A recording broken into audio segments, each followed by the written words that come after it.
Well my friends,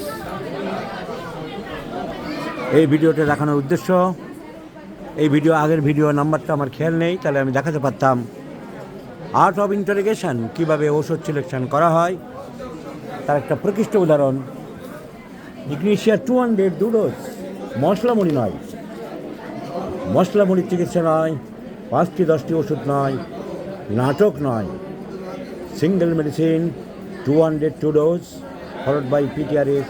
এক ভদ্রলোকের শ্বাসকষ্ট, নানান রকম সমস্যা, ঘুম হচ্ছিল না, ইনসমনিয়া, 20 দিন ধরে টানা ঘুম হচ্ছিল না, ইনসমনিয়া ফর 20 ডেজ। একবারে ওষুধের ভদ্রলোকের মুখ দেখাবো না, কারণ ওনার যে কারণে ওষুধটা দিয়েছিলাম আমি ঘটনাটা জানিয়েছিলাম। আগে রিপোর্টটা শুনুন ওনার কাছ থেকে। বলুন মিস্টার ব্যানার্জি, কেমন আছেন আপনি? আমি অনেক ভালো আছি, এবং যে বিশ্বাসটা নিয়ে স্যারের কাছে আমি এসেছিলাম সে বিশ্বাসে আমি আজ ঠিক হয়ে গেছি একদম। একবারে ওষুধে যাবে, এবং দ্বিতীয়বার এসেছি স্যারের কাছে ওষুধ নিতে। Treat the patient not the disease with thinking of পজেশনস elements.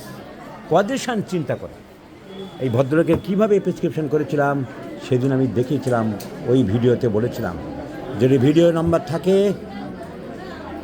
আমার এই মুহূর্তে মনে পড়ছে না, আচ্ছা আমি বলে দিচ্ছি নাম্বারটা, আমি বলে দিচ্ছি। ওনাকে ইগনিশিয়া প্রেসক্রিপশন করা হয়েছিল এই কারণে, ওনার ইয়ং লাইফে এক ভদ্রমহিলার সাথে পরিচয় হয়েছিল, কিন্তু পরিচয়টা বিবাহতে আবদ্ধ হয়নি।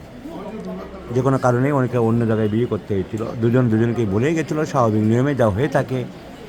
অনেক দিন পরে উনি ফেসবুকে স্ক্রল করতে করতে ওনার সেই প্রাক্তন যে মহিলা যার সাথে পরিচয় ছিল তার ছবিটা ভেসে ওঠে। আমি যখন জিজ্ঞাসা করলাম ঘুম না হওয়ার মূলে কোনো কারণ আছে, কবে থেকে হচ্ছে না, কেন হচ্ছে না, তখন জানলাম এই ঘটনাটা। সেটা দেখার পর থেকে মনের মধ্যে ওনার একটা যে খুব সুখী আছে কিনা, এমন অনেক সময় হয়, নিজের সাথে কম্পেয়ার করে যে স্মৃতিগুলো রোমন্থন হলো। তারপর থেকে ওনার ঘুমটা হচ্ছিল না। With this angle I prescribe Ignatia.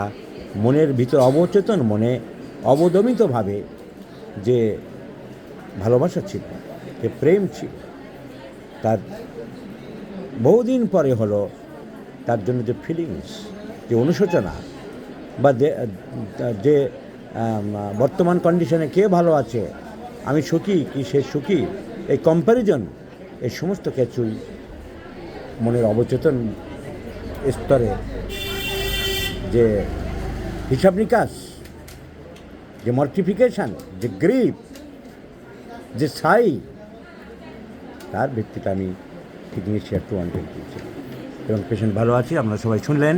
And this is the beauty of homeopathy, this is the angle for a classical homeopathic prescription. মাত্র একবারের ঔষধে ইনসমনিয়া, যেখানে অ্যালোপ্যাথিক ডাক্তাররা হয়তো একবার ট্যাবলেট ধরিয়ে দিত, সারা জীবন চলতো সেই ট্যাবলেট। যারা হোমিওপ্যাথির নিন্দা করে, সমালোচনা করে, তারা একবার ওই ধরিয়ে দিয়ে মানুষটার লাইফ শেষ করে দিত। কিন্তু দেখো, মাত্র 2 ডোজ হোমিওপ্যাথিক ঔষধে ভদ্রলোকের ইনসমনিয়া টোটালি কন্ট্রোল।